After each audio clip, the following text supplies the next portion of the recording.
Hi എല്ലാവർക്കും പുതിയ വീഡിയോയിലോട്ട് സ്വാഗതം. അപ്പോൾ ഇന്ന് ഞാൻ ഉണ്ടാക്കാൻ പോകുന്നത് തമിഴ്നാട് സ്റ്റൈൽ സാമ്പാറാണ്. നല്ല ടേസ്റ്റി ആയിട്ടുള്ള സാമ്പാറാണ്. തമിഴ്നാട്ടിലാണല്ലോ നമ്മുടെ സാമ്പാറിൻ്റെ ഒറിജിൻ തന്നെ. അപ്പം ആ ഒരു ടൈപ്പിലുള്ള സാമ്പാറിന് ഒരു പ്രത്യേക രുചിയായിരിക്കും.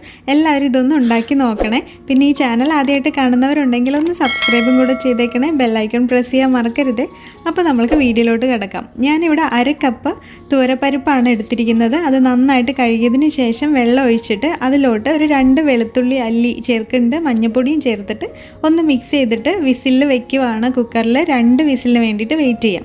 ആ സമയം കൊണ്ട് നമ്മൾക്കൊരു നെല്ലിക്ക അളവിൽ പുളി എടുത്തിട്ട് വെള്ളത്തിൽ ഒഴിച്ചിട്ട് കുതിർത്ത് വയ്ക്കാം. ഇപ്പോൾ ഇതേ നമ്മുടെ 2 വിസിലിന് ശേഷം പ്രഷറൊക്കെ പോയതിന് ശേഷമാണ് തുറന്നത്.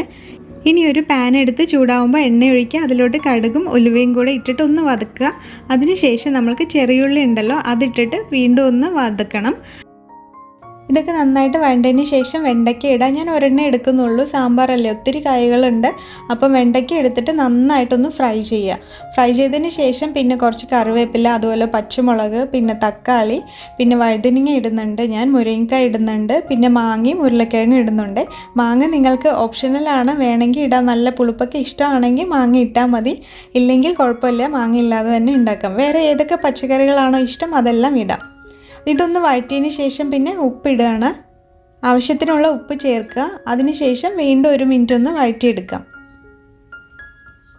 പിന്നെ നമ്മൾക്ക് സാമ്പാർ പൊടി ചേർക്കേണ്ടത്. ഞാൻ 3 ടേബിൾ സ്പൂൺ സാമ്പാർ പൊടിയാണ് ചേർക്കുന്നത്. സാമ്പാർ പൊടിയുടെ റെസിപ്പി ഞാൻ കഴിഞ്ഞ ദിവസം അപ്ലോഡ് ചെയ്തിട്ടുണ്ട്. കാണാത്തവരുണ്ടെങ്കിൽ അത് കാണണമെന്ന് താല്പര്യം ഉണ്ടെങ്കിൽ ഒന്ന് ഈ ലിങ്കിൽ ക്ലിക്ക് ചെയ്തിട്ടൊന്ന് കണ്ടു നോക്കണേ. നിങ്ങളുടെ ടേസ്റ്റിനനുസരിച്ച് സാമ്പാർ പൊടിയുടെ അളവിൽ വ്യത്യാസം വരുത്താം കേട്ടോ. അപ്പോൾ ഇനി നമ്മൾക്ക് പുളി ഒഴിക്കണം. പുളി ഒഴിച്ചിട്ട് കുറച്ചുകൂടെ ഒന്ന് വെള്ളം ഒഴിക്കുക. 1 കപ്പോളം വെള്ളവും കൂടെ ഒഴിക്കണം നമ്മൾക്ക്. ഒഴിച്ചതിന് ശേഷം പിന്നെ ഒന്ന് മൂടി വെച്ചിട്ട് നന്നായിട്ട് തിളപ്പിച്ചിട്ട് ഈ കഷ്ണങ്ങളൊക്കെ വേവുന്നത് വരെ വെയിറ്റ് ചെയ്യണം. അപ്പോൾ ഇത് നന്നായിട്ട് വെന്തിട്ടുണ്ട്. ഇനി നമ്മൾക്ക് പരിപ്പും കൂടെ ആഡ് ചെയ്യണം. ഇതൊക്കെ ഒന്ന് മിക്സ് ചെയ്തതിന് ശേഷം പരിപ്പ് ചേർത്തതിന് ശേഷം പിന്നെ കുറച്ചുകൂടെ ഒന്ന് വെള്ളം ഒഴിക്കാം. 1 കപ്പോളം വെള്ളം ഒഴിച്ചാൽ മതി. നമ്മൾക്ക് പിന്നെ ഒരുപാട് തിക്കായിട്ട്, ഒരുപാട് ലൂസായിട്ടുള്ള സാമ്പാറാകുമ്പോൾ ടേസ്റ്റ് ഉണ്ടാവില്ല. ഒരു ഇച്ചിരി തിക്നെസ് വേണം. അപ്പോൾ അതിനനുസരിച്ചിട്ട് വെള്ളം ഒഴിക്കുക. എന്നിട്ട് നമ്മൾക്ക് നന്നായിട്ട് തിളപ്പിച്ചെടുക്കുക. അത്രയേ ഉള്ളൂ. നമ്മുടെ സാമ്പാർ റെസിപ്പി എന്ന് പറയുന്നത് റെഡിയായി. ശരിക്കും ഈസിയാണ് ഇത് ഉണ്ടാക്കാൻ വേണ്ടിയിട്ട്.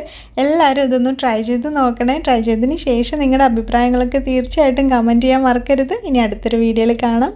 ബൈ.